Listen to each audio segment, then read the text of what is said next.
everybody is here, so we're going to go ahead and get started, okay, guys? Teaching.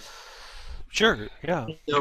So welcome everyone to session number 3 of 4 of our wheelchair skills class. Before we get started, does anybody have any questions from last week's class? Anything that you thought after we all hung up or during the week, or anything that popped up in your head? Anybody? I have a little one. What did You you say? a little question or a little one? Well, okay. Because sometimes I switch chairs, and my old chair is not tippy, and the chair I use every day is tippy. So when I went from one to the other, I almost went flying. So what did you say about where you putting your head when you go flying backwards? Tuck it up. Tuck it. Tuck your chin. Okay, that's what I thought. Just wanted to double check. Is that what you did? Tuck it No, real I didn't good. go. I leaned all the way forward, and it happened like 3 times today alone. So Okay. That's a lot to practice. Maybe your chair, you need to practice your wheelies, or you need to move Change your the center of going. gravity. No, I know. No, I like it tippy like that, but because I wasn't used to it, and every push I tip always. Every push I tip a little bit, and I'm okay with that. But today, for some reason, I wasn't paying attention, and that's kind of what happened. And so I do want to learn how to do the wheelies, and I'm going to find someone to help me. Okay. All right. I mean, you may want to move your center of gravity back just a little bit. I mean, so you're Until you not get quite used to it. Yeah, right. I've been running this chair for like 5 years. And literally, it would be like this much. You'd need to move it back. Yeah, and the thing is, mine's a hard wheelie. I made mine intentionally hard because I'm so top heavy that Right. when I pop a wheelie, when it's really tippy for me, I'm out of control. And so I made my center of balance a little more back. I pushed my wheels back a little bit more, and so I can't pop as easy, but I have enough arm stuff that I can still make it work fine. I can't get over thresholds if it's not tippy enough. And so, like my old chair, I can't get over anything, not even a little lip. See, one of the things I had to learn is I literally had to just sit there and learn how to do a wheelie, because if I make too tippy, I mean, now I'm compromising myself. What size casters do you have on the front of that chair? I think they're 4 inch. Okay, 4 inches. Well, that's 1.5. big enough. I was going to say, if it's a small caster, sometimes it's hard to get over thresholds. Yeah, no, that one's big. The old chair is the rollerblade ones, and it's horrible. Yeah. It almost sounds like on one chair you need to move the center of gravity forward to make the wheelie a little easier. On the other chair, you need to move them back just a smidge to make them just a little bit. The other one doesn't have any more room for me to adjust it to make it tippier. That's the problem. 'Cause I would have to get someone to drill it. That's too bad. Yeah. What size back wheels are you using on your tippy chair? I change them all the time. I think right now I have 26s on. Now that's about as big as you can go, because if you had a 24 or 25, you just move up a size, and that might take care of your tippiness too. Yeah, Mhm. It's funny because I switch the wheels depending which tires are flat, and I don't really find a difference between the 24s, 25s, and 26s because I have all 3. It'll make your chair, if you if you put a small wheel, a 24 on the chair that is tippy, it'll make it more tippy because the back of the chair will go down more. It'll distribute the weight more to the back of the chair. Okay. If you get a bigger wheel on it, it'll bring it up and distribute the weight, so your chair won't be as tippy. Right. Because every time you go from a 24 to a 25, you're actually increasing your height by a half inch. Okay.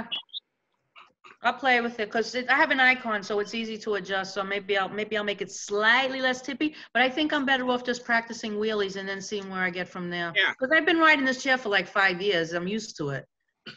Mostly. Yeah, as long as you can keep getting back up, a big deal, huh? That's how I feel. I don't go over all that much. I mean, maybe like altogether, maybe 5 or 6 times in all these years. So it's not that bad. You might check to see if you got insurance left, so you can go take some therapy. Go to a therapist to see about getting some. They can teach you, work with you on your. Yeah, that's what you told me last week. And when I went yesterday, I didn't ask him because I didn't have time. But it ends up the guy, my old therapist, is not coming back. And because he's an hourly worker and he got with this COVID, that was it. They're not taking him back.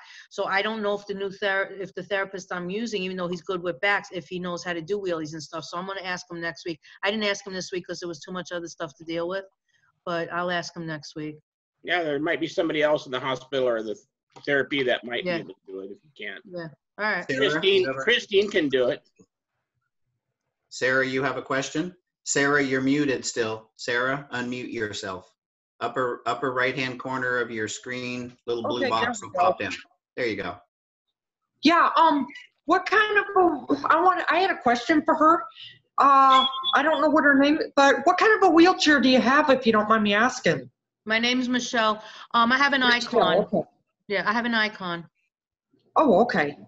I absolutely love the chair. It's not good for everybody, but I absolutely fell in love with it. It was something I was looking for a long time because they're fully adjustable. And there's very few chairs that are fully adjustable, but it's a little hard for completes to do transfers on them. As Karen knows, the leader of our Tucson sector has an icon as well, but she wants to move on from it. Okay. All right, And she's so complete, so.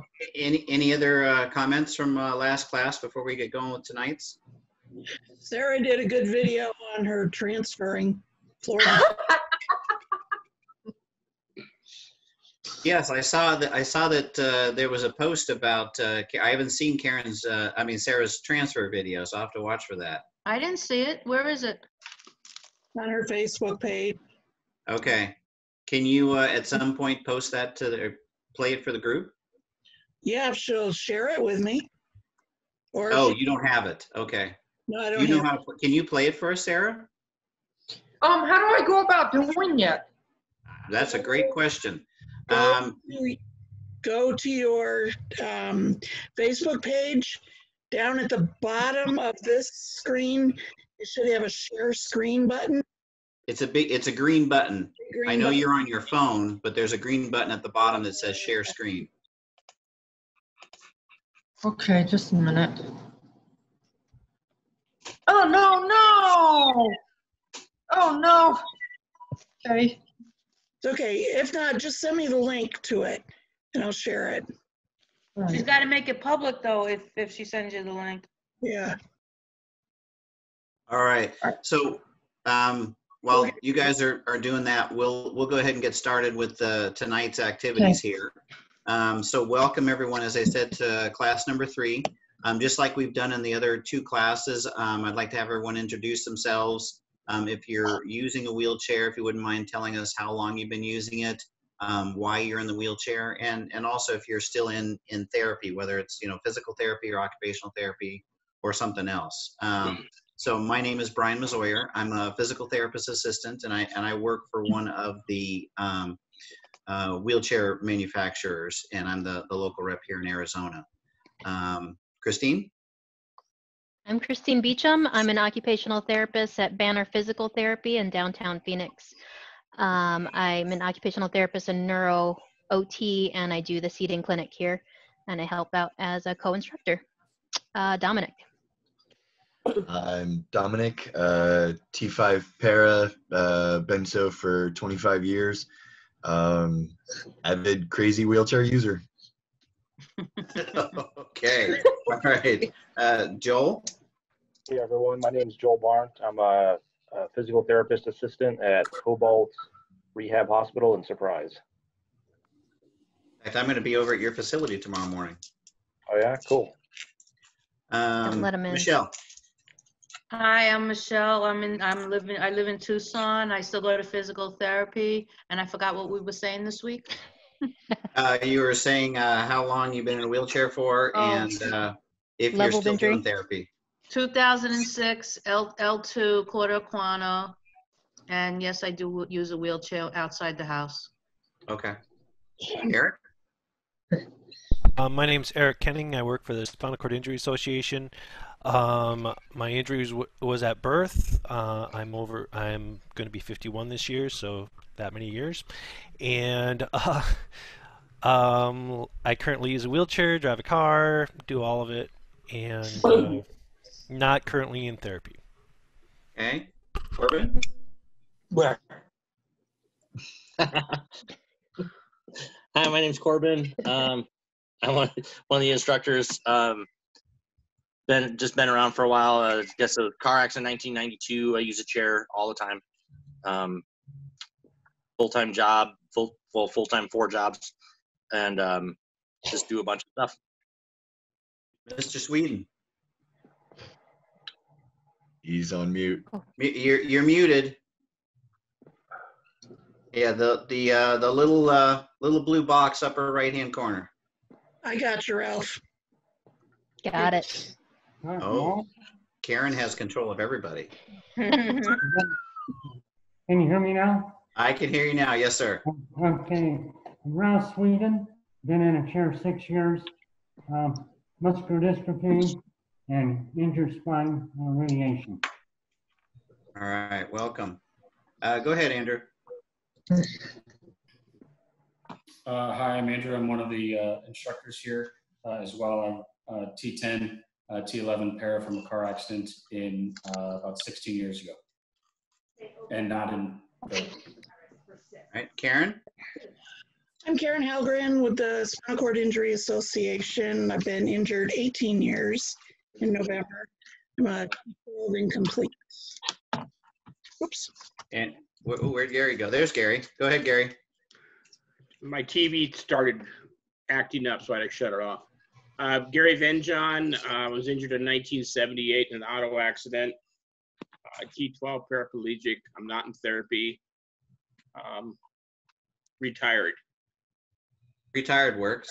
Okay. Go ahead, Amber. Mm-hmm. I'm Amber. I work at our physical therapy as a PTA. Just interested. Don't have a chair. No. Okay. Well, that's all right. Valerie? Something funny. I have this book and I was going through it and I found you on one of the pages, Brian. Oh, jeez. I haven't seen that in a long time. I think that's when you're at Banner. So I thought that was funny. That's me. Okay. Is that when they were researching Lightgate? No, that's actually after the product came out. So I used to work for that company for a while. Go ahead, Valerie. My name is Valerie, and I live in Tucson, Arizona. I had a spinal stroke after a laminectomy at T12, and I paralyzed from about the hip flexors down. It was my 7th back surgery. I'm also a dwarf.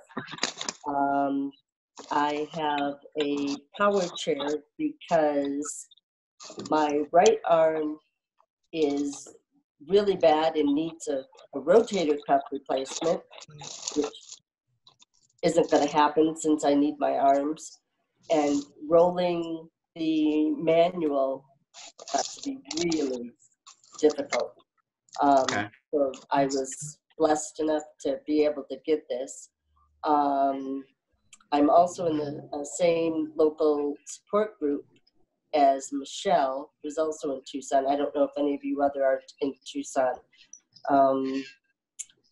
And it's been 2 years this week that I've been in this wheelchair. Okay, well, welcome. And Sarah? Yeah, my name is Sarah, and I'm a T4 incomplete. And I don't know, is Ashley on there, or is it just her devices on? She's got no video and she's muted. On. Okay, so she's just there. All right. So so tonight's class is about getting out and about, going out in the community, going to restaurants, going out with friends, driving. Oh, that's somebody said something. This could be a regular support group for everyone, actually, because we've been quarantined so dang long. Yeah, exactly. Yeah, we all need. Yes, at some point we need to get out here, so we're all not just everyone's not just cooped up at home here during all this. Yeah, exactly. So what we're going to start with is talking about, and I think that we have some videos and people doing some live stuff at their home, I think, for some car transfers. So are you in your garage, Corbin? No, but I can be in a minute. Okay. So while you're getting to your garage, I'm going to have Eric, because Eric's got a video, right? I just slammed it together, so. Okay. Well, let's, so go ahead and we're going to start with Eric's video. I'm assuming this is you getting in and out of your vehicle. Yeah, I'm gonna narrate, and then anyone that has questions as I go, just please interrupt me, let me know, and then I can stop it. Okay.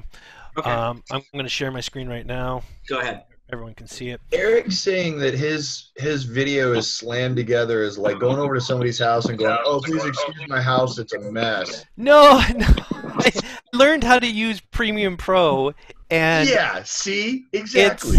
It's really fun. This isn't some dude with a selfie stick and an iPhone. Actually, this is iPhone video.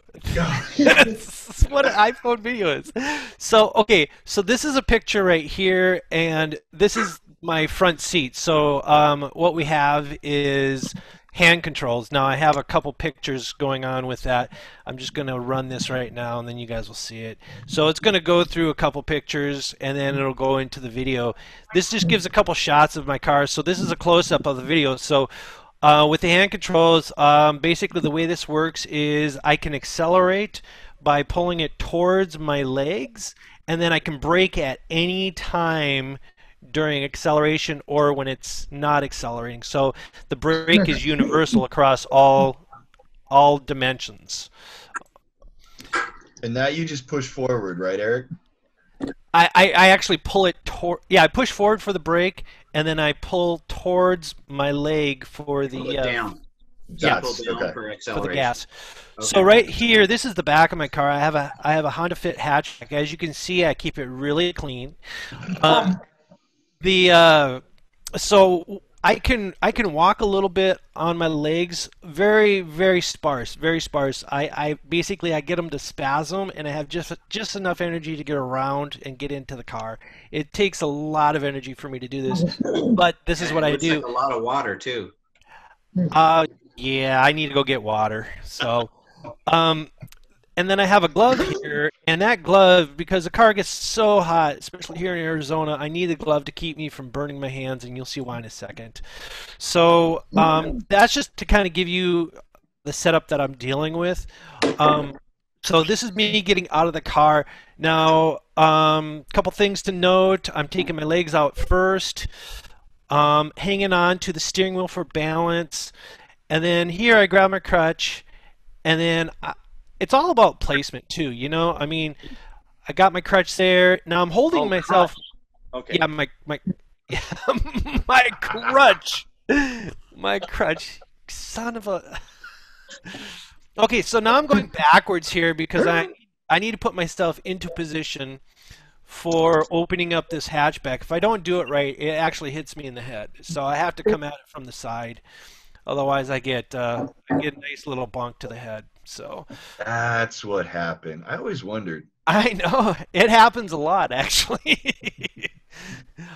All right, at this point, see, my legs are looking like they're starting to give a little bit, so I have to kind of reinitiate my spasm. I put the crutch over to the side, and then I pull my chair out, and it's just basically a controlled fall.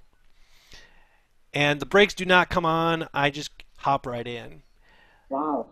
Then I use the crutch, and I use it to catch the top, pull my glove off, throw it in, and throw my crutch in, and done.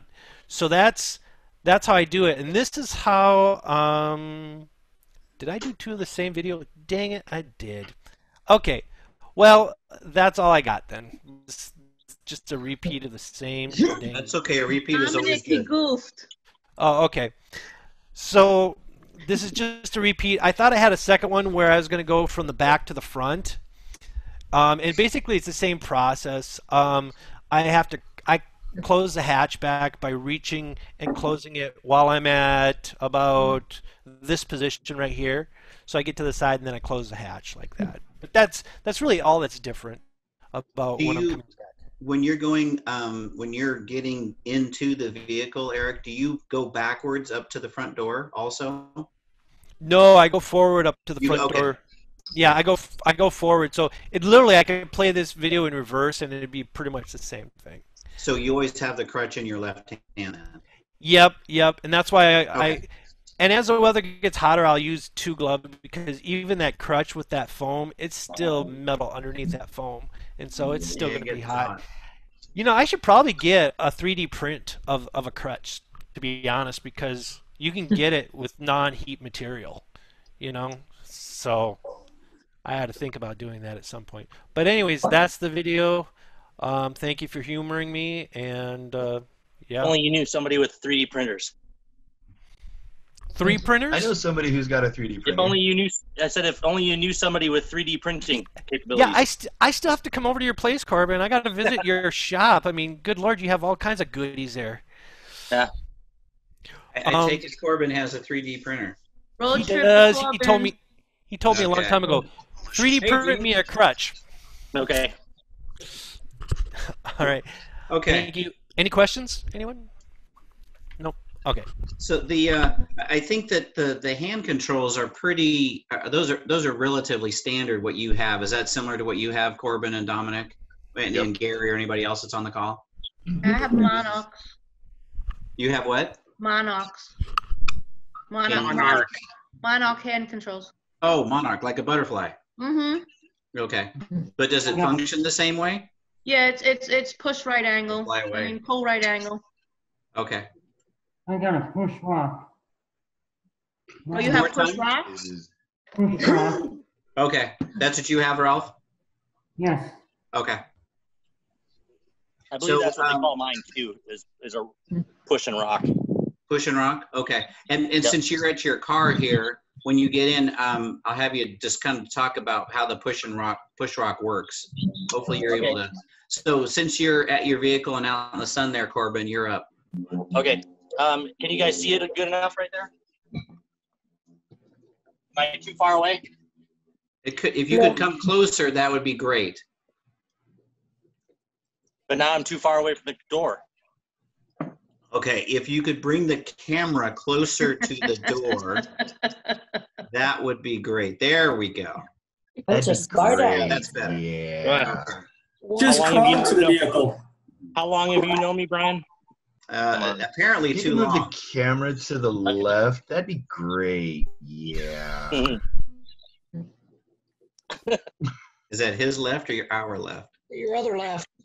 Action. Okay, go ahead, Corbin. You're up. You're ready to go. That's good enough. You shoot the one. That's Now you're cutting out, Corbin. come. You got it too And close. I'll take the one on the right. You one on the left. Your left or my left. No, you're good. Okay, Go so ahead. this is my Suburban. This is my Suburban right here. And what I just did is I used to get in it where I would transfer onto, I would sit here and then grab the steering wheel and lift myself up into the seat. But I just got this thing. It's called an ascender. So it's like this little seat that comes down. And a lot of times what I'll do is I have this, it's a bungee cord that has a carabiner at each end. And I'll hook that on the little door picker. And then I'll take the other side and I just clip it to a spoke on my chair. This way, if anything, any sort of angle or anything like that, so my chair doesn't roll away. So I take my keys and I usually hook them on the door handle here. I have my keys on a carabiner so I can clip them to the back of my chair, and then I can clip that to either my hand controls or I put them on the door handle. And now I'm going to start my truck because this thing runs better on the alternator. Tell me if it's too loud. What? Can you still hear me? Yeah. Yes. Okay, cool. Okay, so I'm going to get on the seat, and then I'm going to push a button, and it's going to lift me up to the seat.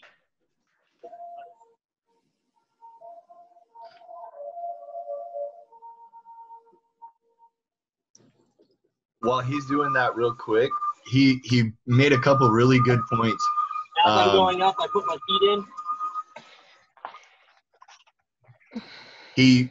Because his chair doesn't have brakes, chairs have a tendency to want to roll away.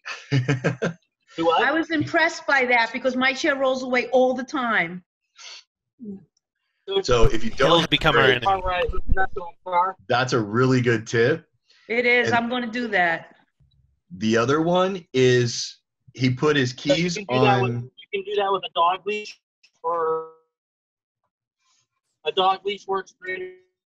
And then the other day when I was in the store, I saw this bungee cord that had a carabiner on each end. So I was like, hey, that's kind of finished. So now I get in. Perfect. I never thought of lower this doing thing that. back down. I need me one of those boards too. The other thing too is I noticed for myself, he put his keys on the door handle first. And always, my keys are the first thing to go in and the last thing to come out when I get out of the vehicle. Because if you, like, we were talking about the chairs rolling away. Your keys are still on your chair and your chair rolls away.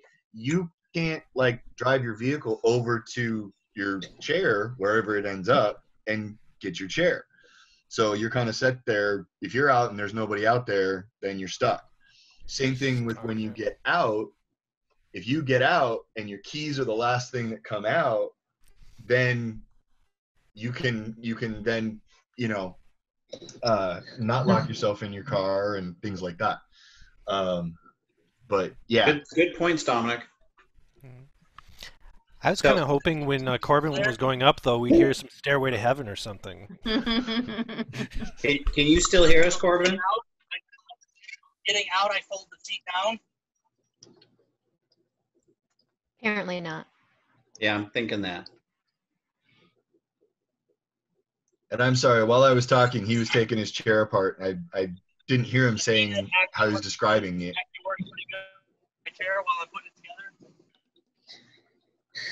Yeah, and I think he moved out of really good range of his Wi-Fi. So, but you can see how he's putting his chair back together. And I think that everybody kind of comes up with a way that works for them as far as getting chairs into vehicles. I mean, some people will, like you did, Eric, put the whole chair in the back of the car and take the whole chair out of the back of the car. What do you do, Andrew? It's muted. You're muted, Andrew. Karen, help him. Help. There you go. Yeah, no, I break my wheelchair down. My car's in my truck's in my garage. I guess I could try it, but I might have the same issues that Corbin just had with the. Yeah, and that's fine because Corbin's showing us kind of what would be very similar to your truck, other than the fact that he's got the little lifty thingy there. Yeah, and so, but I break it down as well, and then slide it in pieces in the back of my truck, or if there's more other people, they'll put it whole in the bed of the truck or something like that. Right, that they'll lift. Yeah, a lot of times you'll see a lift that's mounted in the bed of a truck that will just pick the chair up like a cherry picker, lift it up, swing it around, and just set it in the bed of the truck. I have a claw lift. I can show it to you if you want. Yes. I can't. I'm not strong enough to lift the chair. Okay. So it would hurt my back if I did it. So I'm not looking to get more injured. Okay. So now we're going to see we'll come to your car here in just a moment, Michelle. And so Corbin is now getting into something smaller. He's got a car here now, got to get into. So go ahead, Corbin. So this is a 1980 RX-7, and it's much smaller than the truck. So I have to the elevator or lift myself up, or the elevator makes it nicely because it's much higher than my chair. This is much lower than my chair. So this one, I transfer. I just get my feet out, and then I transfer down into it. And now this one I can still hang on to my chair. This one I just have portable hand controls in. They're just clamped to the pedals. And then this one, I bring my legs in. And then it's kind of the same thing where I make sure I'm reclined all the way back because this is a lot smaller opening. But I'm right here with my chair. It amazes me to watch people lift a chair over and have that. I mean, but I'm a dwarf and I have short arms. My chair fit right in the. Yeah, like on the I understand floor. that, Valerie. Yeah, it can be definitely challenging to try and figure out how to lift chair in and out of a vehicle, definitely. But you also have, you know, in your case, you've got rotator cuff issues, which could certainly hinder being able to lift a manual chair into and out of your vehicle. And certainly you're not going to do it with your power chair. No. Go ahead, Corbin. Yeah, So question for you, Corbin. Yep. I noticed that you didn't tether your chair this time. Is that just something you do sometimes, or you do it all the time with all vehicles? Or you just didn't do it because you were right there? It's because getting into this car, getting down into the seat, I have my hand on my chair still. Okay, so you never let go of it. Exactly. Okay, gotcha. Okay, that's a good point. And then I can't reach my camera right now, but the chair is like I have the backrest of the chair is resting on the floor on the passenger side, and then the rest of the chair is sort of up on the seat. So it's actually fairly well contained. And then the wheels are in the back behind me because this is just a little two-seater car. Like I'm with my left hand right now, I'm literally touching the ground. Well, then why don't you just jump on the ground and move the camera over so we can see it? No. I'm kidding. It's not that hot. Just do. Yeah, it's not that hot. Okay, Yeah, well, go ahead and you get your chair back out. Valerie, since you were talking about driving, do you drive from your chair, Valerie? No, I do not. Okay. I need to get evaluated and take the lessons. Okay. Mm-hmm. And number one, it's almost in Egypt compared to where I live. And number two, right now, it's a little bit cost prohibitive. Okay, I get that. So if it's in Egypt, where in Tucson do you live? Over by the base. Oh, okay. On the east side? Yes. Okay. What are your cross streets? Golf Links in Wilmot. You're close to me, Valerie. Because I grew up at Kolb and Golf Links. Ah. I live here in Phoenix, but I grew up there. Did you go to Erickson Elementary? No, I went to Palo Verde for high school. Oh, okay. And I went to the proper university here in Arizona. And what do you consider the proper? The U of A. Oh, okay. That's an agricultural school. Whatever. That's why he's so full of. I mean, I see Sarah's hand up. Do you have a question, Sarah, or a comment? Yeah. You know what? The way that guy transferred into his smaller car. That's actually I don't own a car, but when a friend of mine takes me to the store, whatever, that's how I transfer. Okay, so you're kind of doing what he was just doing. I take my chair apart. Okay. Do you take it apart and put it in the vehicle, or does someone do that for you? Well, I transfer into the passenger side, and then I help them pull the chair apart. Okay. Okay. Great. Yeah. So. And then I believe that Karen, you do not have access to your vehicle today, correct? Your son has your car. Yeah, it's MIA. Okay. Don did a video. He's trying to get it to Eric. He recorded, but he can't get it to work. Okay. Yeah, we tried about a half an hour, Karen, so it just didn't do it. So. All right. So much for Eric's tech support then, huh? I got a video. Don't blame me. I didn't get the video. I've got some videos of my vehicle. I was just going to ask Gene if you. So what we've done so far is just been manual wheelchairs. So before I go on to Gene, who's in a power chair, does anybody have any other questions for either Eric or for Corbin about the transfers they did with manual chair before we go to power? Yes, Valerie. I I do not drive yet myself, but I have a Mini Cooper, and people use my car to drive me places. And I use my manual to go from the house to the car. Because of my short arms, a standard transfer board that you get on sideways doesn't work for me because my arms don't reach it. And when I was up at Barrows in Phoenix, they found what is called a teardrop transfer board. Oh, that's nice.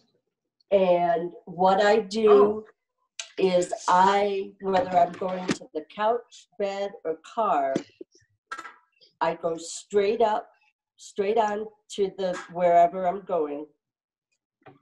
And someone helps put the short end under my butt, and I slide straight forward, either onto bed, couch, car seat, whatever.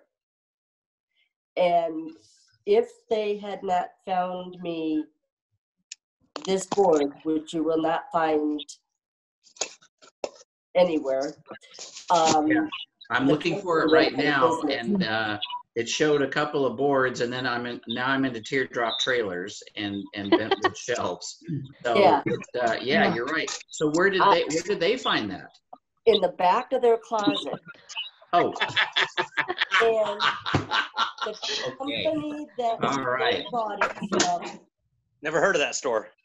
The company that they bought it from, that was a medical supply store right across the street from Barrows. They found two, and I bought them both on the spot. Good for you. They found them over at Southwest Medical and Rehab. That's the supply store. It's right across the street from Barrows. Oh, okay. And I could not be independent if they had not found me this, because I can't transfer with that. A friend of mine, her husband is retired from Raytheon, and he makes gadgets and things. He took one of my regular ones that I use in the house, and he changed the size, and for my car, he made the same shape, but a longer one, so I have more room to slide from my manual chair to the actual car seat. So you customize it just for you and your vehicle? Yes, or if, like, almost everybody I know has an SUV, and I can't go up on the board, and so that's why most people drive my car. But friends who do have a regular standard car, I can get into theirs as well. And so transferring is only because this, and it's the only reason I'm home alone. That's great. That's great when you find something that works for you specifically, and even have someone modify it so you can utilize it in different situations to help keep you independent. That's what this is all about. Can I ask a quick question? I just found something, and I want to ask your opinion on it. What your thoughts are on this? So this board that I have right here, would something like that be handy for you or not? Has little wings on the side, so it can give you a little more space too, and grabs on that. Would that work? So that. So I just found that. So this is I found some medical supplies that are similar to this, but it's all in the UK. So you'd have to order it and have it shipped over.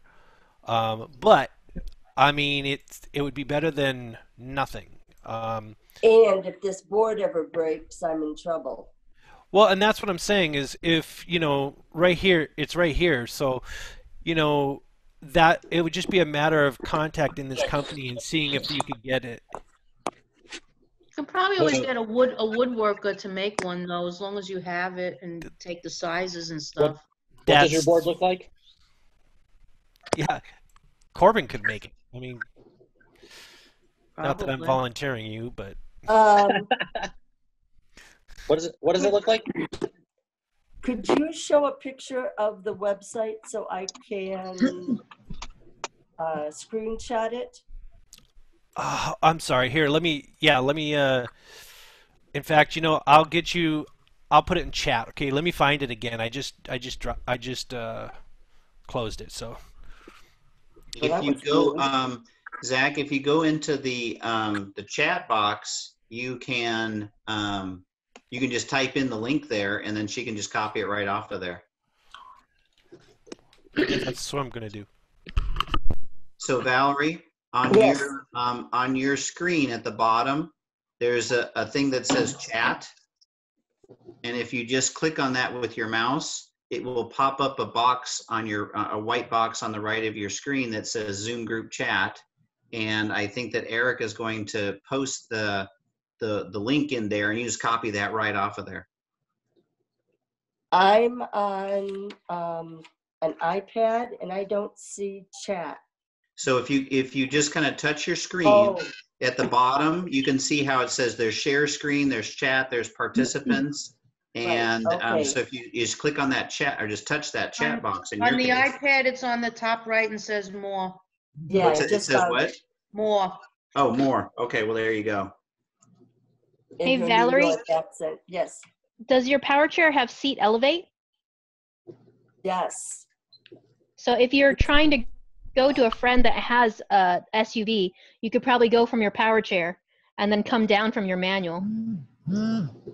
But yeah, but how would she get back in after they go someplace? Well, she's taking her manual to somewhere, but at least to get into the car. Yeah, but then she can't get back in wherever they go. True. Depends on where you're going. Yeah. I thought that was genius. I thought that was genius until I said, "Wait a minute." Yeah, you got to, because downhill's always easy. You can get in the manual. Just throw your power chair in the trunk of your Mini. And Valerie, you know what? You got to practice uphill. That's what it comes down to. Oh, what I do, but if you're talking over a foot, then that's quite a bit. Yeah, and especially with someone who has, already has rotator cuff damage, you certainly don't want to do any more damage to your shoulders. Definitely. So, and a lot of this things that we talk about here is, you making choices and hopefully making good choices about what is going to work best for you and also going to keep you safe, so that you're not having to worry about, hey, am I gonna crash and burn here? And you can make the decision on what you're gonna do. Just a note. Yes. I provided the link in chat, and yeah, I see it. I actually found it's a really big link, but it takes you to Rehab Mart, and I guess they have different sizes. They got small, medium, large, extra large, and then the weight capacity is like 330 pounds. So. There's a Rehab Mart in the U.S. because I bought my wheelchair cushion from Rehab Mart. Yeah, that's what I'm saying. I think this is going to be not the UK. I think this is more in America. So. Rehab Mart has good prices too. Yeah, they're saying it's $103.50 for this board. So I don't know what size they're quoting though. But anyways, if you click on the link, it'll take you there. And make sure to save the link before we end the meeting, because it doesn't, you won't have access to it. I took a screenshot. There you go. You got it, Valerie. All right, cool. It's a very big one, so that link is huge. So I'm going to save it for her. Okay. Yeah. I'm going to send it to her messenger. But it's at Rehab Mark, so I would think if you go to Rehab Mark and then you just type in ETAC. I just sent it to her in messenger. It's all right. Cool. Thanks. All right, cool. What does yours look like, Valerie?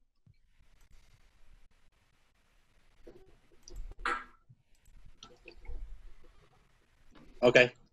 And the small part I put under my bottom, and then this part where wherever I'm going to, whether it be the couch or a car seat.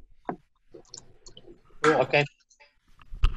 Luckily, my bed is what I can do is go straight up to the bed. The wheelchair feet go underneath it, and I can slide onto the bed even without a board, just scooting forward. Scooting off of your chair right onto your bed. Okay. Okay. So, go ahead. I'm just going to say, watching you guys do that, getting into your car is incredible. Well, so we're gonna have. I just fell the other day, just so you know. It's not a if it's going to happen, it's a when it's going to happen. So doing this, have you ever had that experience of your legs just buckling underneath you? You know, when your friends push the back of your knees or something like that. Okay, well, whatever. But what friends like Corbin, yeah. Yeah. What I'm saying is, that happens to me once in a while. So I'll be trying to get around my car, and all of a sudden my knees will just buckle, especially in the heat. And so when that happened, what did you do? You know, I just get back up quickly when it's But hot. your legs move. Very limited, very limited. Like I have to drag them around. So, but I have an overly developed upper body because I was born with this. So I crawl up and down stairs. I'm an OT's nightmare. I really am. I mean, OT would look at me and they'd be like, "Oh God, what are you doing?" So, but this is the life. This is the life I live. I've always lived in houses with stairs in them for some reason. I know. So, anyway. What are you pointing to, Corbin? Well, Christine's over there for me, so I'm pointing at the OT, but I'm probably pointing either off the thing or picking somebody else. Right now you're pointing to Ralph. You're pointing to Ralph. Point up and to your right. Up and to my right? Yes. You're not my patient. I'm making no judgments. Okay. So I want to go on to what Gene's got, because Gene's in a power chair like you are, Valerie, and I think he's got some things to show us for his vehicle on what he does and how he gets in and out of his vehicle. So this could be something for maybe you in the future. Okay. So take it away, Gene. You're muted. Unmute him, Karen. There we go. Yeah, and I just wanted to clarify for the record, when Corbin carries his Leatherman tool, he does dismantle a power chair and drag it across him into the car. It takes him about 10 minutes, but I think he can pull it off. Hey, Andrew, it's good seeing you. I hadn't seen you in a while.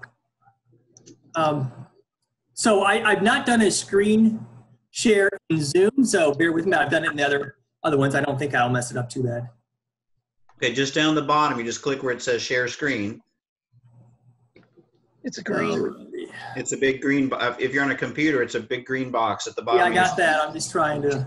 You just have to choose the film that you have to have the film ready to go and then choose it. We can go with this one first for Brian. Oh, sorry, Brian. Let me get that. Oh, that's bad. Yeah, it is you. Let me close that for you there. Sorry. That was Hey, Karen. awesome. Karen, can you please mute Gene? Put him out of the room too. Work those kitties. Now it's getting bigger. I don't know how to get out of this. Perfect. You have to cancel your share and then reshare. Brian, I know this is hell for you. I'm so sorry. All right, here we go. Let me go back here. Okay. Stop share. I'm going to stop share. Yeah. Yeah, that's a good idea. That was awesome. Hey, while Gene's doing this, let me tell you guys about a little thing I saw on Facebook today. There was a posting that somebody put in there. They said, "Don't leave your hand sanitizers in your car," and the inside of this car door was all burned up. Really? You know if that's true, Gary, because I've had hand sanitizer in my car since 2009, since I moved here. And Well, I've had it. The thing is, I've had it too, but they say now with so many people making it, there's some of it's got a lot more alcohol or the contents in it. might be different. So I don't know. I've never had one catch on fire either, but I saw it. Did you read the article? Because I didn't read it. Because I saw it right before I came on here. Did you read the article yet? No, because I never leave hand sanitizer in my car anyway. I carry it in a bag, so I have it on my body all the time. It was probably just moonshine Jello shots. I mean, that's what I'm thinking. Because I literally have hand sanitizer everywhere because we use wheelchairs. My hands are dirty, so I always have it with me. But I always have one in the car as well, and I've never had an issue. But I'm going to read the article later. You guys can all take for what it's worth.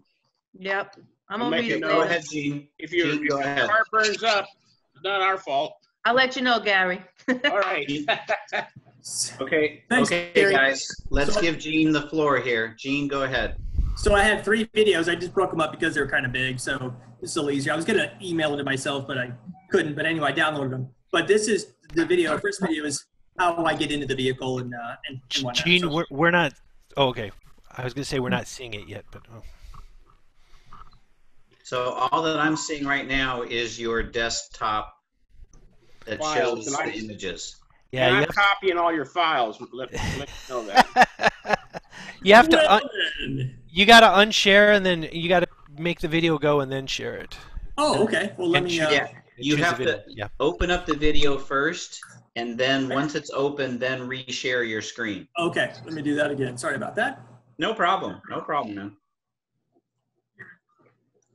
Glad you guys knew. So I'll pause it, and then you said then go ahead and then share your screen again. Screen. Gotcha.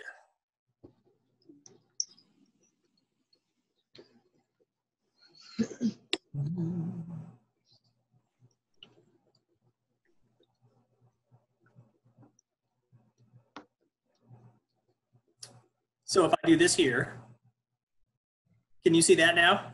I see. There we go. I see your van if it's white. Okay. It is. All right. Let me just rewind this a little bit. All right. There you go. Oh, wow. Minivan. Cool.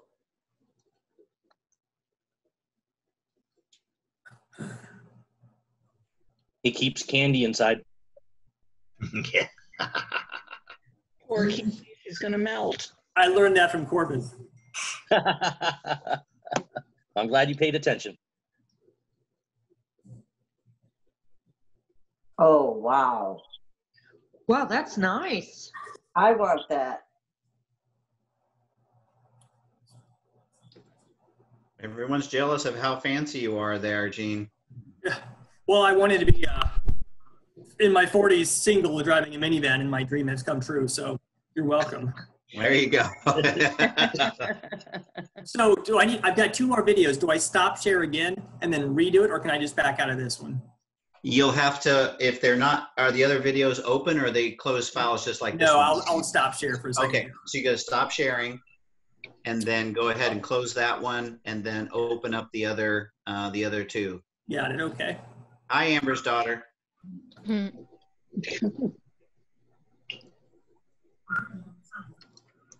All right, let me just pause this. Okay. God.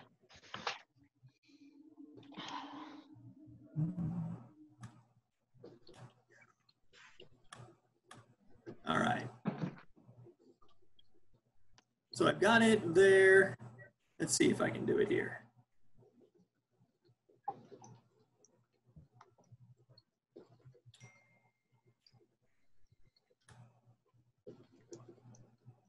There we go. And I see the paused video. Good. So now we're inside your van here, or somebody is. Yeah.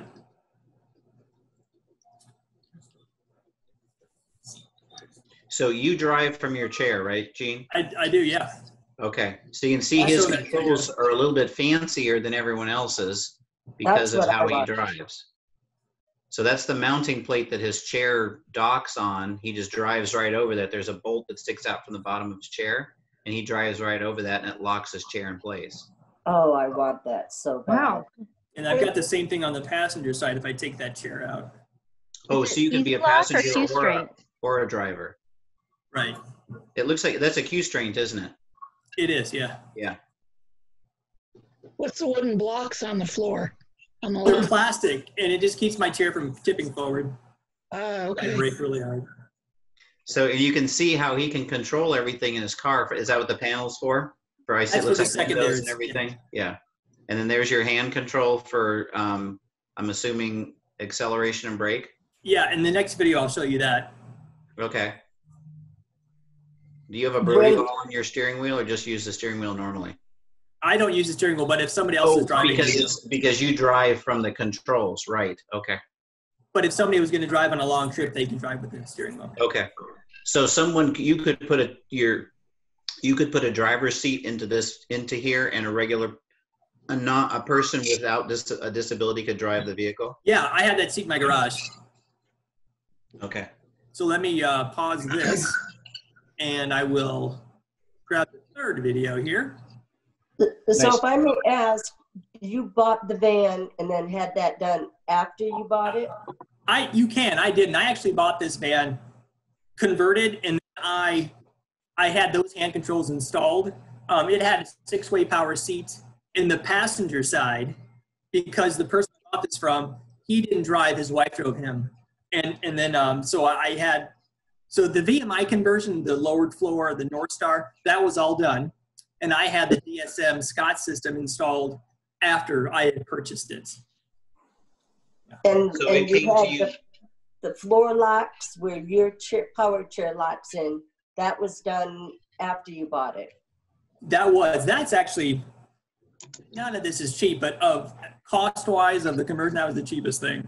Yeah, that it would, of everything you've had done, I would agree with that. Yes. Yeah. How much was that?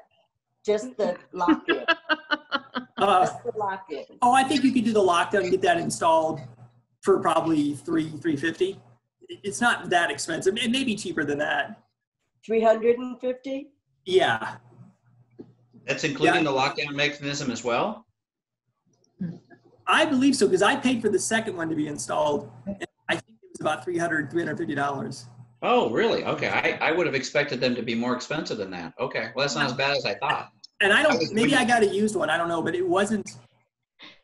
Usually it is quite expensive, but. And a used one, as in it came out of a vehicle that crashed. Yeah, he didn't make it. His chair was in it, but he didn't make it, so it was still a good lockdown. So I was okay to use. Well, there you go. I don't know. And then you have another video. I asked how much the van itself was. Say again. Do you mind if I ask how much you paid for the van? Well, you're going to hate me, but I would recommend using Voc Rehab if you can.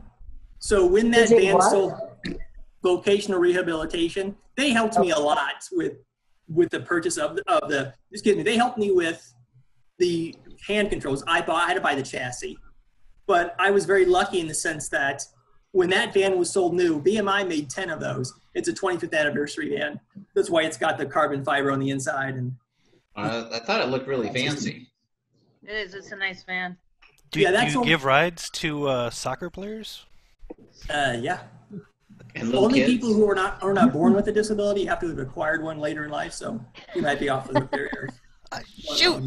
And so Voc Rehab paid for the whole thing? No, so I bought it used. It was a 2012. I bought it in 2015, and I only had to pay $17,000 for the van. Oh my God. The van sold new. Yeah, the van sold new in 2012 for $75,000, and then Voc Rehab paid for the rest of it. So I would highly recommend getting to know somebody that is in this trade. And I know this sounds terrible, but people die. This woman called the guy I knew and said, "Hey, my husband's passed away. I don't want to look at this van another day. Get it out of here." And he knew I was looking for a van. He drove it from her house. I met him at the shop, and I gave him a check that day. I got a loan from Chase Bank that day. So it just so happens you got to be in the right place at the right time. But put your feelers out and let them know you're looking for something. Valerie, every once in a while, the Arizona Spinal Cord Injury Association will have that same situation happen. We've had multiple cars come through our door that we were able to redistribute to other people. And it was one of those things where we did have to ask for a little bit of money for that stuff because. Oh yeah, definitely. I don't expect anything free. Yeah, but we've had that type of situation to where either people are done with their vehicles and they want to donate to the organization, and then what we do is we give it at a reduced cost, a much reduced cost. So who do I contact? Arizona Spinal Cord Injury Association, and that would be Guillermo. But I can tell you right now we don't have any currently. So okay. That changes daily, though. I mean, you never know. Tomorrow. Exactly. We could get a call tomorrow. Like in like a week's time, we had 3 of them. And then we just have this big long dry spell. So who knows? And as well as a lot of the dealers that do van conversion, sometimes they end up with used vehicles as well. Or even on, I have talked with someone recently who got one on Craigslist. So it just, it just depends. You might also look on, and this is kind of morbid, but look on the ALS Association. That's the Alateral Sclerosis Association's website, because there are a lot of those people get vans and they pass away because it's a terminal disease for everyone. So eventually a lot of those vans end up on either for sale on that site. I've seen them even on the Spinal Cord Injury Association site. So you can talk to Pete, because Pete runs ALS now, right, in Tucson. So you can talk to Peter and see if he comes across any. So Pete does not do anything with ALS anymore. Oh, he stopped again? Oh my God. Yeah, he stops down there. And actually, I don't know who I know that there was somebody down there, and her name is just escaped out of my head, and I don't know if she's actually still there or not. But if you go to the ALS Association's website, I don't know if they have a, classified section or not. I don't know if they have that on there or not, but that would certainly be something to look at. There's also ASTAP. So they have ASTAP a technology assistance program. What is AZTAP, Arizona Technology Assistance Program.org. Okay. Valerie, if you email me, I can send you some links. Okay. Check. There's a handful. There's a handful on Facebook Marketplace right now too. Oh, vehicles for sale? Yep. There's actually a 2004 Toyota Sienna with a drop floor and a swivel seat and hand controls. It's $8,500 with a ramp. 2004? Yep. Or 14? With a ramp. No, 2004. Wow, that's kind of. Toyota's a good vehicle too. But that's a good vehicle. Yeah. Hand controls, ramp, and everything like that for under $9,000. Yeah, but what's the miles on it? Okay, so we're not car shopping today, folks. So if you want to go car shopping, you're on your own. So, Gene, do you have one more video to show with us? I do. I've got it lined up here. Let me go ahead. Yeah, this isn't Car Shopper Network, folks. I'm sorry. That's okay. Well, the important thing to know is that you have the resources, though, Valerie. Yeah, exactly. So this is the vehicle's turned on. I've got some indicator lights to show that. There's some on the bottom too. Oh, wow. It looks like the dashboard of the Enterprise. Yeah. That or a techno rave. Forward is gas. And back is brake. Well, that's cool. Hey, Gene, you should go sign up for Uber or Lyft and then videotape people's faces when they get in the car. That's a good idea, Gary. That's pretty funny, Gary. Yeah, that's a good idea. It is. Yeah, and that's it. I think I do initially want the in-floor ramp, because I do make one that folds up that you can then, you just can't walk through. You can, but my thought was, because I've had vehicles that break down, I can't just get a maneuver. I don't use my hands very well. So with the folded ramp, you can just push it with your chair and gravity will take it down to the ground. But these new vehicles, there's like 2 redundancies for that ramp. It'll come down in an emergency backup button behind me. And there's also a lever that it can manually just unfold. So that fear was quickly evaded after I got to know the van better. But I do recommend the minivans. They're full-size vans. They're hard to park in garages and parking garages and things, but it's great, especially with gas prices and gas mileage. Yeah, I was down in Tucson yesterday and was at a kiddo's family, and they have a full size, an old Ford Econovan 150 that is has the ramp that's underneath that comes out to it that actually lifts the chair up and down. So he drives onto it, it lifts him up level with the floor of the van, and he drives into the van that way. But they had a full size van. I hadn't seen one of those in quite a while. And that they just have them because they've got like 3 boys and the parents and the kid in the chair. So they needed something that was, hold a lot of people. So that's why they've got the full size van. But a minivan is certainly a whole lot more maneuverable, and than a full size van is. Thank you for sharing the videos, Gene. That was great, and thanks for taking the time to make those as well. So we've got ourselves into our vehicles here, so we might as well be going somewhere. Do you want to see my lift before you continue? Oh, yes. Let me sign on my iPad. Just hang on 1 second. All right. And then I'll take you in the garage and we'll hang on.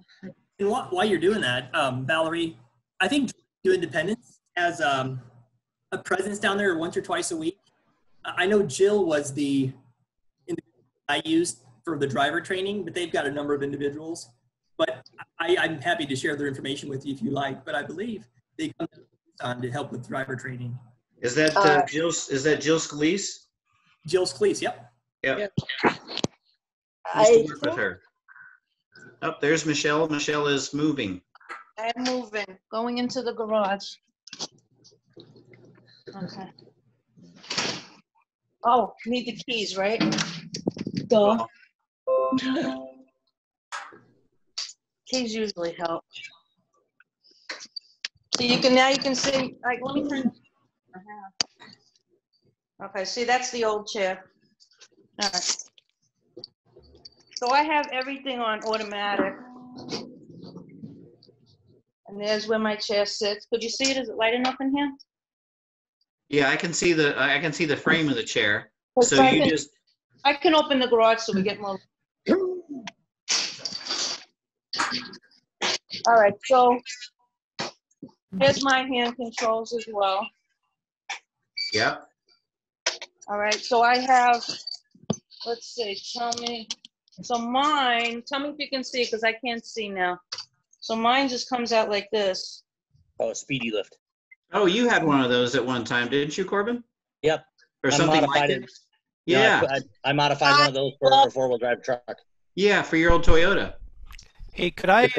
Dodge. Is that something that could be used with a hatchback? Do you know? It can't. I think the profile's too high, but I actually made an invention because I can't stand a minivan. I have an invention, and I can talk to you about it off Zoom. But basically, you can do it either with a winch or with a hoist. And I have the whole thing all set up, and my friend's going to do it for me as soon as I get a new car. I invented it, and it's going to work perfectly. All right, because in the future when I get my next car, one of the things that I'm having issues with at this point is I want to go with like a Forester or an Outback, and the profile is too high, so getting my chair in is really tough. So if I had something like that, that would be. Yeah, because all you have to do, first of all, the winch is low profile, so all you have to do is put up a pulley system and put it into the frame of the car, and then just control it with your hand so it doesn't bash into the car. It's takes up much less room than this or any of those boom ones.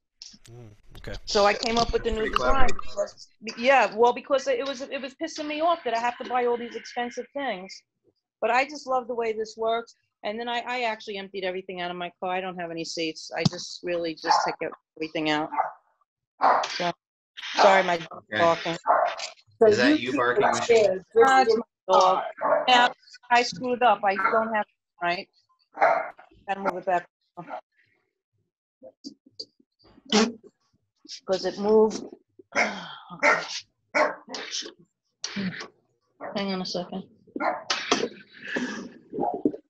I still have, hang on a second, I gotta move it because I still have it too far over to the other side. Okay. Hopefully I have it right this time. And it just sucks it right in and just holds it in place It's while not- you're driving. Yeah, but you see, this chair is kind of wide, so it's kind of, the other one's way narrower, and that's it. Okay. So you just got to make sure that your foot plate come out, because otherwise it hits the door. Okay. Thank you for showing us, Michelle. You're welcome. And you have one chair that is just What? for the van or your vehicle. What'd you say, Valerie? I'm sorry. You have that one wheelchair is only for the vehicle. No, I'm just, let me turn this off, hang on.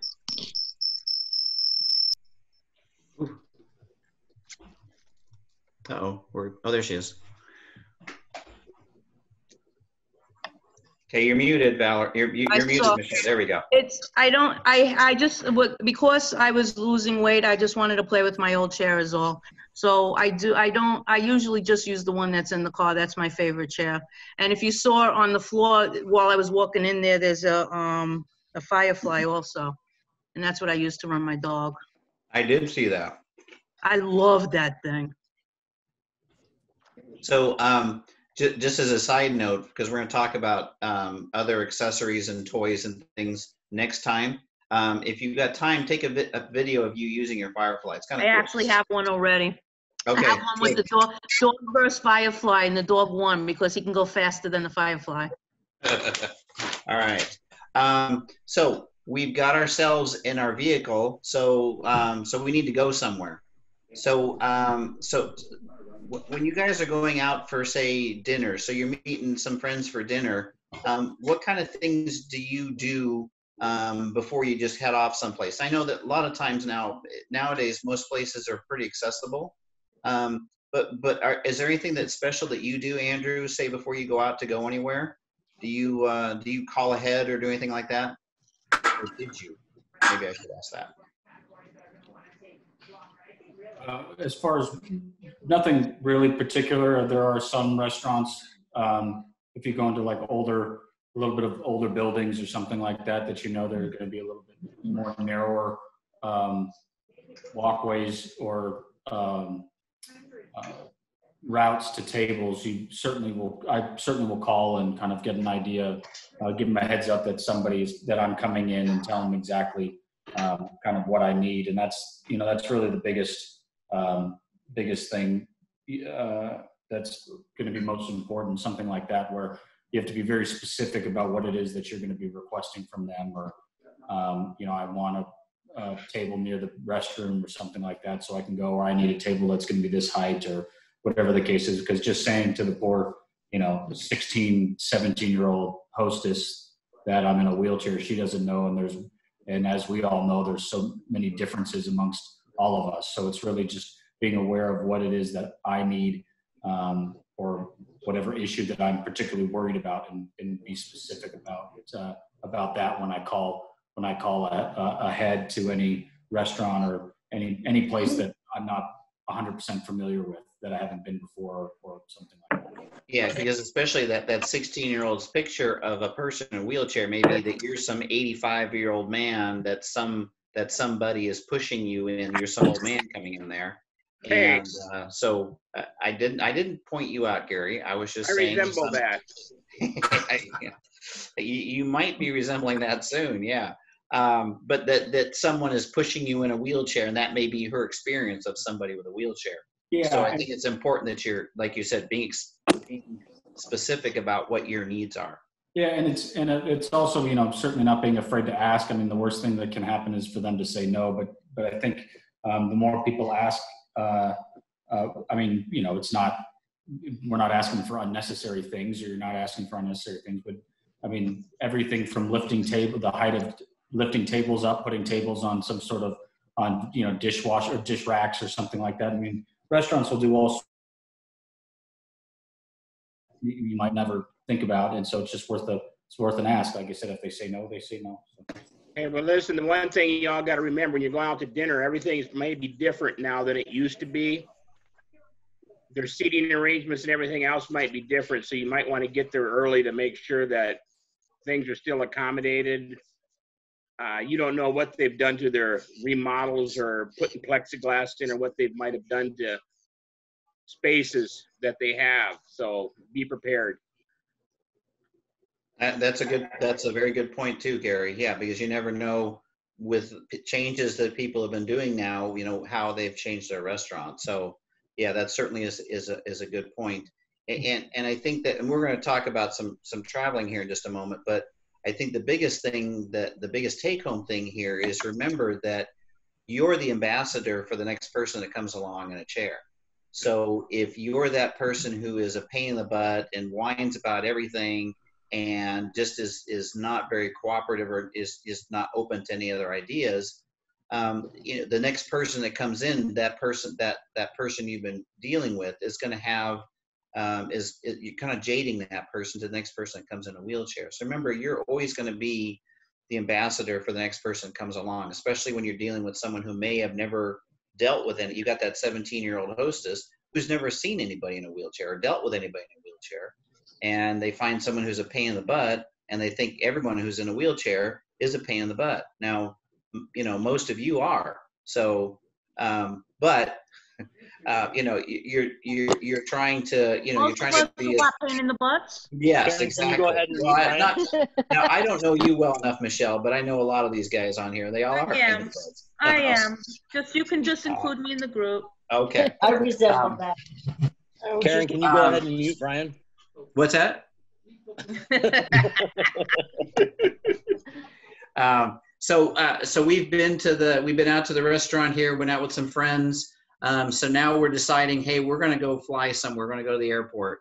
So when you go to the airport, Dominic, what kind of things do you do, and what kind of things do you do to plan ahead to get from, checking in luggage and. Question. Oh yes, go ahead, Michelle. Sorry. I have a lot of trouble when the tables have the round bottoms. Do any of you have a fix for that? Because I know a couple of times, stupidly, I just put my front casters onto the bottom and then forgot and leaned back and. Yeah, because you put your chair in a tilt and you've already. Of course, yeah. And then I forget because I'm eating and having fun. What do you do when the table has round bottoms? Because it's a pain in the butt. Guys, I sit at it a little bit sideways. You turn sideways to it, Karen? Yeah, a little bit. Okay. Or I find somewhere else to go. They can't accommodate me. I might just not pull underneath the table as far. And just to clarify, Michelle, you're talking about like a pedestal base on the bottom of the table, right? Okay, I just want to make sure that I'm following. Okay. I hate them. I'm sorry, Gary, I didn't hear what you said. Sometimes I just don't pull as far up underneath the chair or the table. Okay. Yeah, but then you can't reach the table. They can't reach. I end up not eating. I can scoot forward in my chair and sit on the front of my cushion. Oh, I never thought to do that. Very good. Or yeah, just put your feet down on the floor and scoot forward in the front of the chair. It never crossed my mind to do that. Sometimes the best fix is as simple as. Or if you can just transfer out of your chair.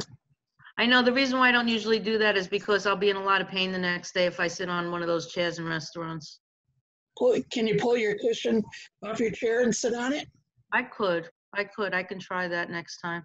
Yeah. All right. Thank you. Those are good solutions. Sometimes just try and experiment and try different things out. Yeah. Because, a lot of us, our chair's the most comfortable place we can be. Listen, if you transfer out of your chair into another chair or a booth or something, don't let them haul your darn chair away to the back of the restaurant. Yeah. You want to keep that chair right next to you. I agree. Fire, like Corbin says, if they're fire, you darn well know they're not going to haul your butt out of there. The last thing they're going to think about is getting your chair for you. Yeah, if they say it's for fire, it's for fire hazard. All you need to say back to them is like, hell yeah, it's a fire hazard. The chair needs to stay here so I can leave. One of the things I do in restaurants though is I make sure and try to have me facing my wheelchair facing the wall, like out of the traffic areas of the waiters and waitresses. Because if I do that, one, they're not tripping on my wheels, and they're able to get around like they need to. The other thing is, though, I mean, they're not tripping on my wheels, and Yeah. so they're not going to push the fact that they need to take my chair. You know what I mean? Like when I go to Carrabba's, I say, hey, I want a corner booth in the back. I'll wait a little longer, and then they put it in the back, and my wheelchair's already where they're going to put my wheelchair if they Right. were to take it from me. I take So up a lot of room though, because between me and the dog, and so then if I move, and then if I transfer, I'm taking up 3 seats at that point. Because the dog takes up a whole seat spot as well, because he's huge. yeah, well, I mean, I'm just saying, it helps to negotiate that whole environment when you can actually put yourself out of the high traffic areas. Yeah, that's what I try Yeah, to do anyhow. definitely. Very good. Thank you, guys. Yes, because they will kick your wheels as they walk by. Okay, Oh, yeah. Sarah, you're raising your hand. Yes, ma'am. Yep. You know what I do when I go into a restaurant? If I don't transfer to a chair, what I do is I just roll. Like I'm going to Subway or something. They have those specially marked tables that are for wheelchair users. Yes. I just roll up and I just you know. Not everybody has those, unfortunately. Right. Yeah, Yeah. well, that's true. There are not a lot of places that have those, but where they are, certainly make use of them. Oh yeah. Eric? Of course.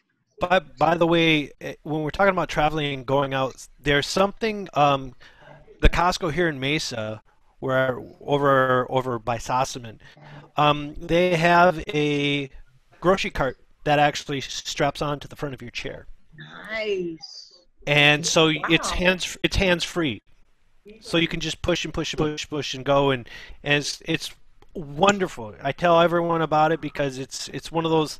I usually have to push my chair and then push the cart and push the chair and push the cart. Eric, I have an invention for that as well. I took a milk crate and I have wheels on the bottom, and then I took those bendy things and I just wrap it around the bottom of my chair and it hooks onto the front of my chair and I just go. Nice. I'll have to take a video for you. Yeah, I have an inventor's mind, even though I don't invent anything for anyone else, and so I invent everything that I need. And, Well, sometimes that's the best thing, is to be able to invent things that work for you, and then you never know if they're going to work for somebody else either. Yeah, because someone in our group saw us and saw me in Home Depot one day carrying all of these huge PVC things because I was making something for my pool, and they're like, "Oh my God, look at you!" And I'm just wheeling along, no problem. I'll take a video for you. The thing, it's like the best thing I ever made. It's really cool. All right. Necessity is the mother of invention. Yeah. So I'm going to go back to where did you go? Here. Oh, there you. Oh, how'd you get down there? You've been next to me all the time here. So I'm going to go back to Dominic here. So talk about what you do at the airport. So what kind of things you do for checking baggage? What do you do to plan ahead for stuff that's going in your baggage as far as checked and carry on? And we're just traveling domestic. We'll get to international here in a moment. So for domestic, what I'll do is I usually don't tell, like, when I'm booking the tickets or anything like that, if like I book online or whatnot, I usually don't mark in their wheelchair, just because for the most part I can get around through navigating the airports and all of that sort of stuff on my own. And that's usually what they want to know, is whether you can get like from the ticket counter to the gate and in the plane and all that sort of stuff by yourself. What I usually do is when I get to the ticket counter to get my boarding pass and stuff like that, what I'll do is I'll tell them then that I will need assistance on the plane. And they'll reserve, Prospect is the major company that does all of the transfers and stuff like that domestically. So when you get to the gate, then they'll have somebody there with an aisle chair and they can help you right onto the plane from there. And sometimes I'll even wait until I get right to the gate itself and say something. Normally they're really, really fast, even in the bigger airports. Then the other thing that you did mention too is like with check bags and carry-on. You know, obviously for me, because I do use a catheter for emptying my bladder. I'll make sure that I've got plenty of catheters in my carry-on bag. And usually, depending on where I'm going and what's going on, a lot of times I'll make sure that I have even a change of clothes. You know, shirt and pants, underwear, that sort of thing. Just in case.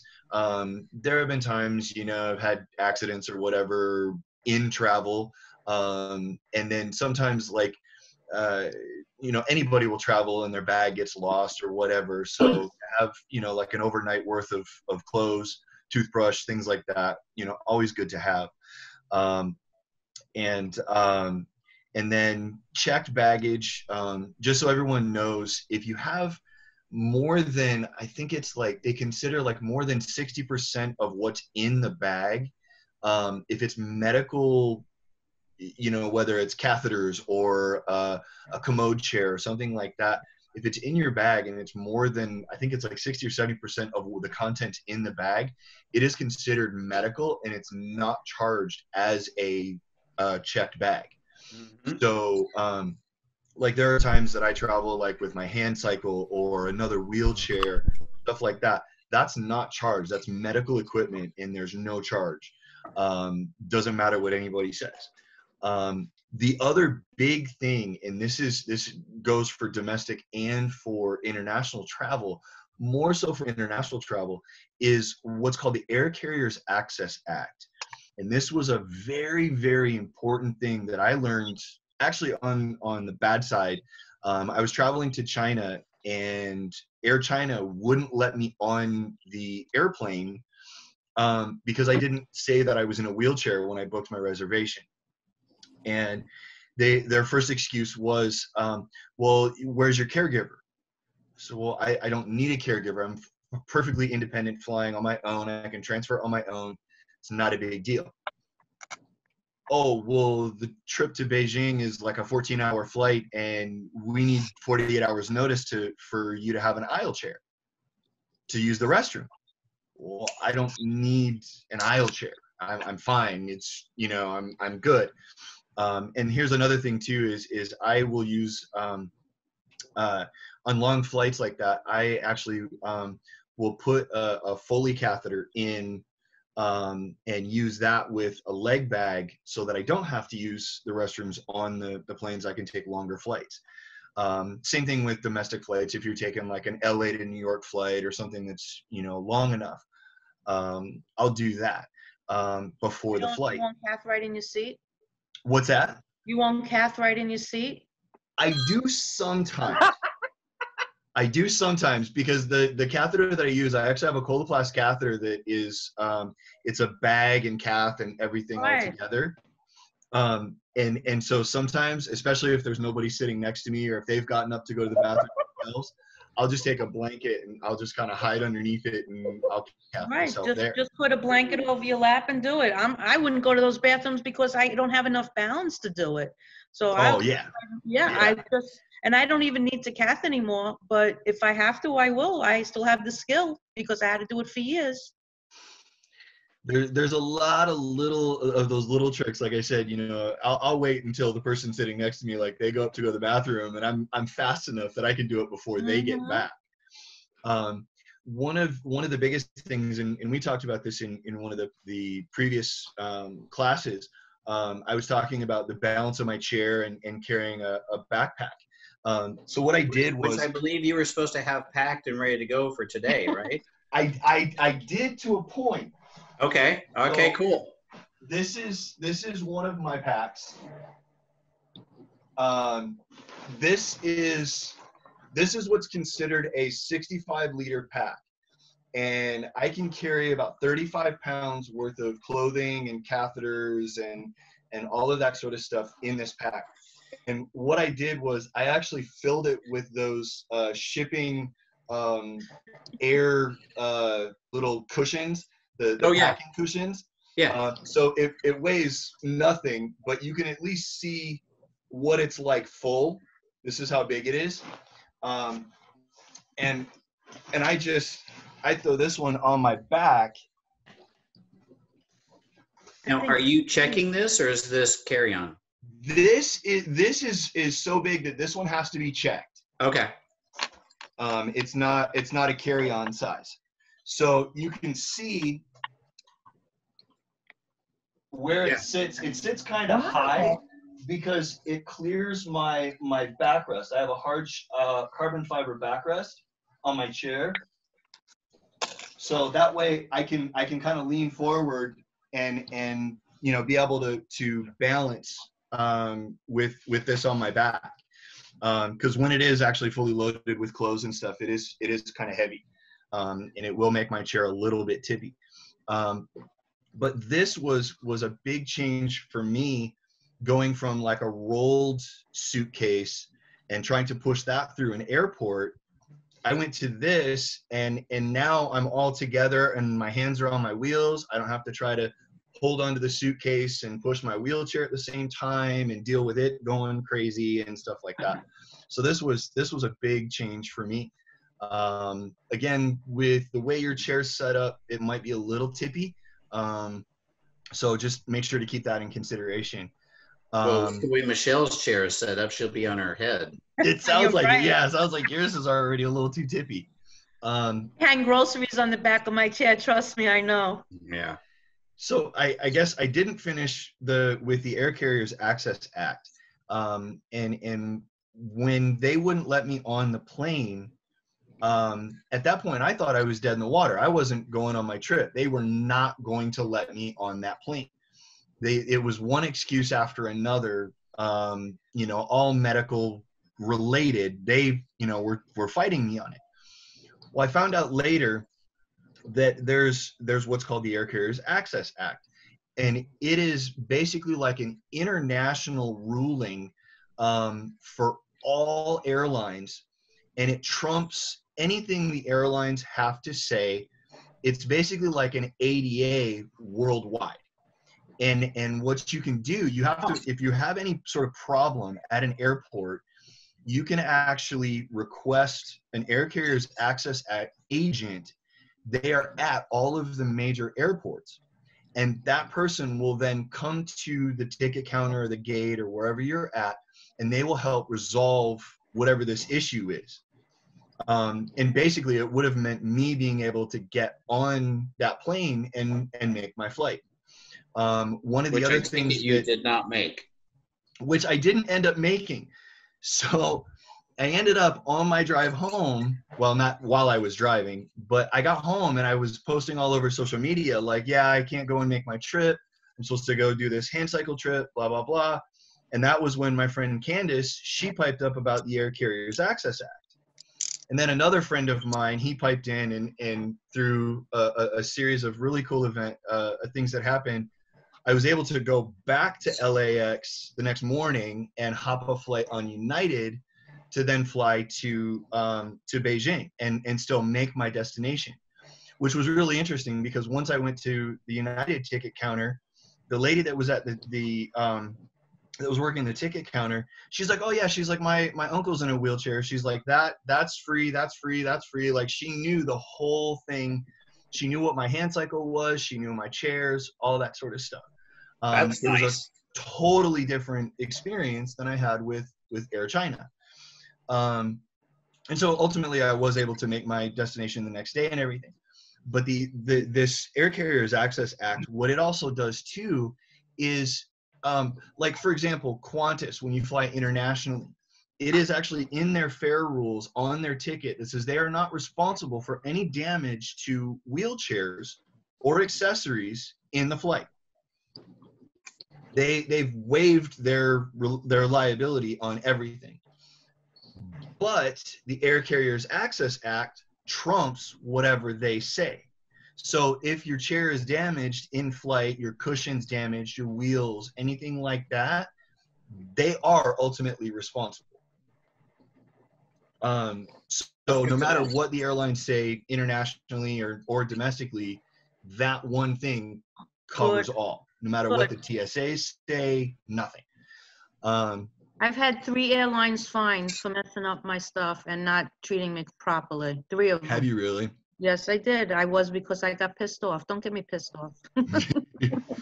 I honestly, I have to say, you know, knock on wood, as much as I've traveled, I've had 0 issues with my chairs. There was only one time where, and it was kind of an interesting situation, kind of an interesting story. I was flying from Michigan through Chicago down to Miami, and my chair apparently didn't make the connection with me from Chicago down to Miami. I get to Miami and I'm sitting on the plane and I'm waiting for the people to come with the aisle chair and help me up. And I'm waiting and I'm waiting and I'm waiting. And normally my wheelchair, I roll it basically up to the gate of the wheelchair of the plane. Mm-hmm. I transfer to the aisle chair, and then usually it's 2 people that help me with the aisle chair into where my seat is. And then they take my chair, and my chair is the last thing that goes into the baggage compartment underneath. You can, in some of the bigger jets, you can request that it goes, especially if they're rigid frame chairs and they collapse, you can request for them to go in the coat closet in the actual like passenger area of the plane. It's more of a request. It's not something that they're required to do, but if they're cool, they'll do it. That's only if it folds, though. The regular rigids don't fold. Mine's small enough that it'll fit. Even as a rigid frame, the wheels come off and it'll go in. So the folding frame chairs they can do stuff with as well. So my chair is the last thing that goes in, and then it's the first thing that comes out. So I'm on this flight and they're essentially waiting for my chair to come up from baggage. Mm-hmm. Well, they're waiting and waiting and waiting. They're not offloading me yet because my wheelchair isn't there. Mm-hmm. So finally, they go and get one of the airport chairs, one of the folding frame ones. They offload me off the plane because they need the plane. And we go down to baggage claim. And I'm talking to one of the baggage service agents, and he keeps saying, you know, we found your baggage and it's on the next flight. And he kept saying baggage. And I finally had to stop him through this conversation. And I said, you have to understand, this isn't like a toothbrush and a clean pair of underwear. This is a, you know, $7,000 custom built wheelchair, and I can't walk on my own. I need my wheelchair. This is a lot more important. And he says, you know, well, you know, he totally changed his tone. He was totally cool. And he said, you know, we will actually deliver your chair to the hotel as soon as it comes in. And he said, but in the meantime, he said, we'll give you a loaner. And when he said loaner, all I could do was cringe. I'm thinking of Jim Carrey in The Mask, and I'm going to get a 53 Studebaker that's going to fall apart. Well, I wasn't too far off because it was the most horrific folding frame wheelchair I've ever seen in my life. And I got to say, I'm kind of a spoiled brat when it comes to wheelchairs. I've always had custom-made, really light, rigid frame chairs. So when I saw this chair, you know, my heart just sank. I'm like, really? I have to spend a night in this chair? Well, you had your cushion though, right? I did. And that's another thing. That's a very good point, is when I fly, I take my cushion off from my chair and I sit on that in my seat. And so 1, it doesn't ever get destroyed. It doesn't get lost. And 2, I know I'm sitting on a good soft surface, you know, not going to have any problems with skin breakdown or comfort or anything like that. That's actually a really good point. I'm trying to think of what else. I hate getting off the plane last, and I'm wondering if they're ever going to steal my luggage. One time they didn't get my chair up, and they told me they need the plane. I said, you can need the plane all you want. I refuse to get off until my chair is here. And I wouldn't get off. Your chair, yeah. Nope, not getting off, sorry. They were pissed. So Andrew, Eric, Corbin, and well, I guess Gary's disappeared. So I know you guys travel a lot also. Gene, I think too. So what are the kinds of experiences have you guys had at the airport as far as what do you do to plan ahead? when you're getting there, do you, when you're checking baggage, what do you guys do? You doing similar things to Dominic, or you got some different ideas about things that you do? I do similar stuff. I always gate check my chair, and I mean I let that person know that hey, I'm taking my chair all the way up to the plane. That chair needs to meet me when I get there. I always tell everyone that. I mean, it's just because I've had people try to say, oh yeah, we'll make sure. No, it's got to go with me. Every transfer that I do, I have to. I usually try to do flights with no transfers too, because that just when you get those transfers, if I get a transfer, I'm saying, look, you need to bring the chair to me. I need to take my chair to the next plane. It's really about self-advocacy on this sort of thing too. It's really about making sure that they feel comfortable with you and you feeling comfortable with yourself to be able to know what you can do. When I get on the plane, I tell them I don't need a chair, but if I need to go to the bathroom, now it becomes an issue for me. So I normally sit close to the bathroom, and I don't use an aisle chair, but I'm going to tell you, those floors are grubby. They are grubby and grimy, and getting up in that toilet is next to hell. I mean, it's pretty bad. I mean, because I got to climb it, and Lord knows what's on those walls. And they're plastic. There's no accessible bars or anything in those little toilets from hell, So, anyways. The word that comes to mind for me is ew. Yeah, right. I know. That's the one time I will use sanitizer on my hands because it's a lot of it. Yeah, yeah. But I mean, I'm the opposite of a germaphobe. I mean, I think germs make me stronger, so I embrace that part. Yeah. So that which does not kill you makes you stronger. Yes. Anyways. Hey, Corbin, you do any? What do you do? Yeah. So if I'm flying and I know that I'm going to have connecting flights and everything like that, I try to plan those out and don't make those connecting flights butt right up against each other. Give yourself time because you know that you're going to be the last one off the plane, and you know that you're going to be the first one on the plane. So they're usually going to pre-board you a little bit before they board everybody else, and you're gonna get off the plane last. So. Yeah. And almost always your connecting flight is at the farthest gate away from the flight that you just got off of. Yeah. And you want to have time to stop and have a beer on the way too. Oh, absolutely. I mean, that goes without saying. So one of the things, another thing too is what Eric touched on was the gate checking your chair. One of the things that I've noticed a couple airlines do. Delta does it now, and I think United just started doing it. I think I have that. I have a permanent tag from Delta and one of the other companies. I think it's United. That's assigned to me. It's actually like a baggage tag from the airline that's mine. That is now my gate check tag for my chair. So when I travel, I put that on my chair, and then they don't have to do anything on my chair. That's a hard tag.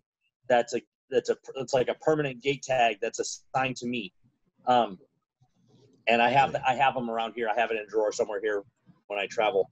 But one thing that I make sure that happens, and I get told this a lot, and it happened actually twice because I decided to test them. And when I got to the gate, they would put a baggage tag, one of those double-sided sticky things that they wrap around the handle of your bag. They put one of those on the back of my chair. And I said, no, I don't need that. That's going to send my chair to baggage. And they're like, no, it won't. And sure enough, it does, because the handlers see that tag, and that's a baggage tag. And they do that. So what I do now is I don't even argue with them anymore. I make sure that I either have my permanent gate check tag on there, or I make them give me a gate tag, which is usually either blue or pink, and that goes on there.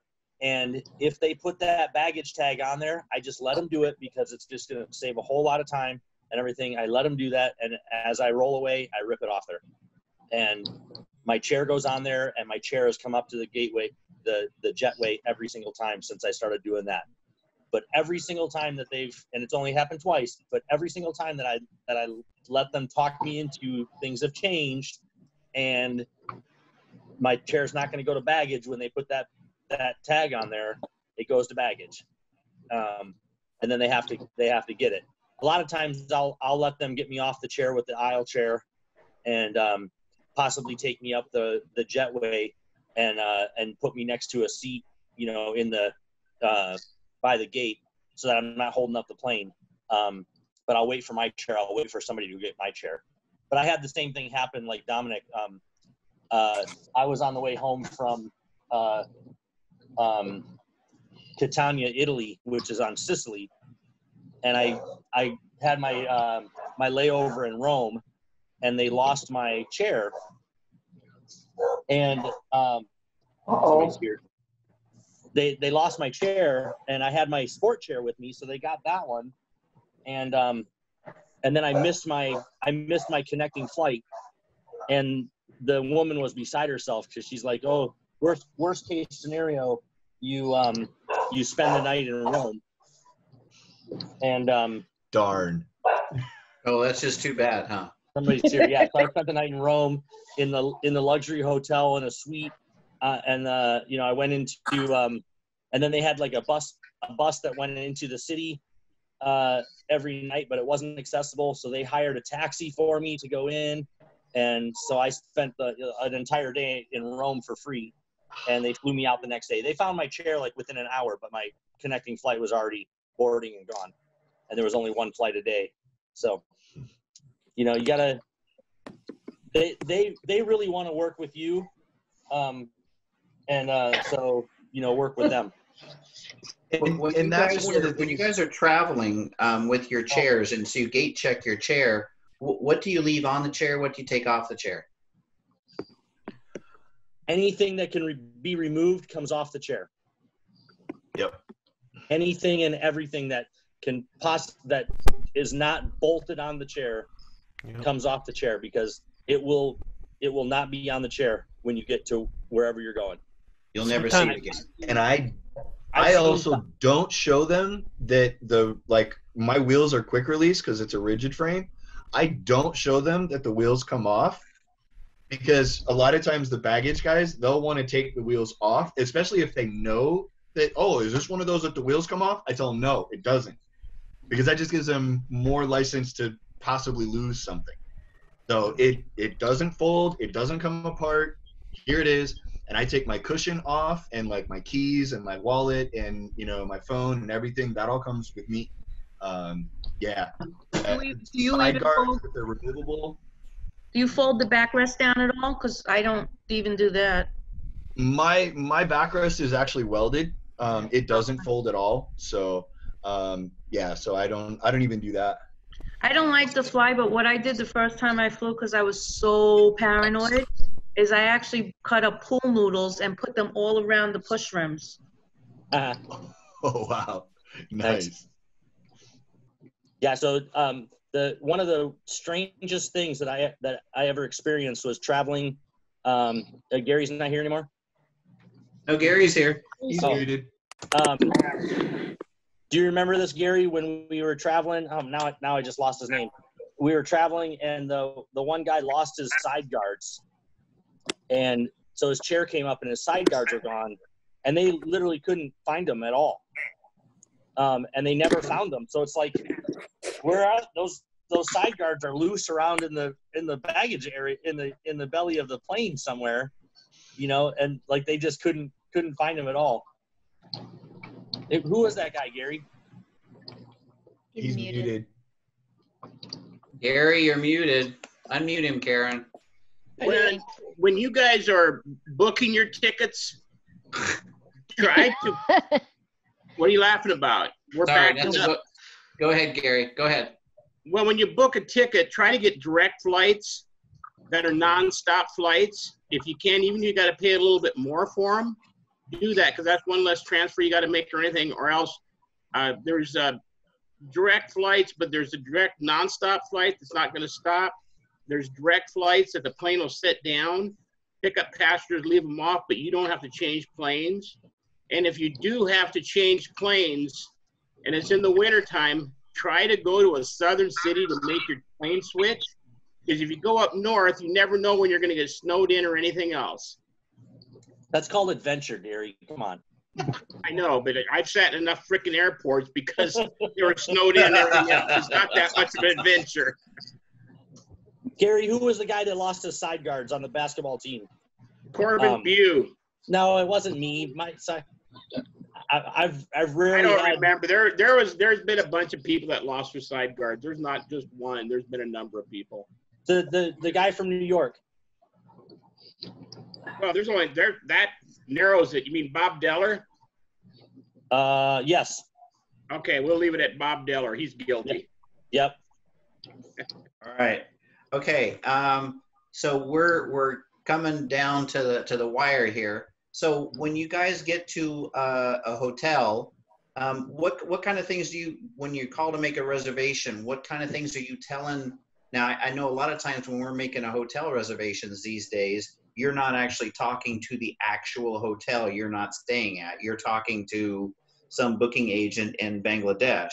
So what kind of things do you guys tell them when you're booking hotel reservations? And anybody can take this. So I gotta say that when you book hotel reservations, one of the biggest things I found, and this is all over the U.S. and with ADA and everything, you have to make sure when you request a room, if you say handicap accessible, you have to make sure that they are perfectly clear what you need, because the term handicap accessible is a very, very vague term when it comes to hotels. So what they do in a handicap room, a lot of times they will elevate the bed for elderly people that cannot get from a low bed up. But that doesn't work for us in wheelchairs, because then we have to climb up into a bed if we can. The other thing is like with doorways and stuff, a lot of times they don't know like roll-in shower or fold down bench. There's so many different things in the bathrooms, roll under sinks. I've had friends of mine that have booked a wheelchair accessible room. They've specifically said wheelchair accessible, and they still cannot get into the bathroom because the doorway is too small. So you have to be very, very particular when you book a room to explain what you really need, not just saying, oh, I need a handicap accessible room. Okay, that's a good point. Anybody else, when you're making reservations, what kind of things do you tell them? When I travel, we have to travel with a Hoyer. I'll call the hotel itself and ask them, is your bed hollow? And they'll ask me. You're breaking up, Karen. Oh, well, my voice is scratchy too. Oh, okay. I'll ask them if the bed is hollow underneath it, and they'll ask me, what do you mean? Get on your hands and knees, and you see from one side of the bed to the other. Yeah, so that the wheels from your Hoyer lift can roll underneath it. Underneath it, yeah. Now, do you also happen to ask if the hotel, if they have a mechanical lift to be able to lift you out of your chair? Have you ever asked that or ever encountered that before? I've never thought about it, but then most of them aren't going to have. Most of them won't have that because it's a liability issue. Liability, and you don't know it's going to be working. If you find one, you're going to be really lucky. I just wasn't sure if you'd ever encountered it, that a hotel happened to have one, ever. I've never seen one. Okay. We either take one or I'll rent one when we go, wherever we go. So do you find that's a challenge to rent one from anywhere? Is that something you call ahead and do? I'm assuming you don't just show up in Cincinnati and say, hey, I need to rent a lift. No, I'll usually call ahead. Okay. Yeah. Hey, listen, guys, I got to check out. I'll see you all next week. I got some people that are here I got to see. You got people to see? So I'll see you guys next week. Bye. Bye, Okay, Gary. bye, Gary. We're just coming up to finishing up here anyway. So how many of you have stayed in hotels and travel? How many of you do travel with your chairs? I know a lot of you guys. Just raise a hand. I won't do it anymore. It's too aggravating for me. It's too aggravating. Have you traveled at all, Sarah? No, not in my wheelchair. Not except to go to like around town. Okay, just around town stuff. Okay. Okay, cool. I've been on cruise ships too, so just an FYI. Cruise ships are great, by the way. If you can get on a cruise ship, they're mostly to awesomely accessible. Because they have lots of old people they want on those Yeah. boats, and they want to have everything accessible for those old folks. And I'm not just referring to you, Eric. So yeah. Thank you. Yeah, no, your hair's a little whiter than mine, so I'm just saying. Well, that's because I'm older than you are by almost 10 years. Yes.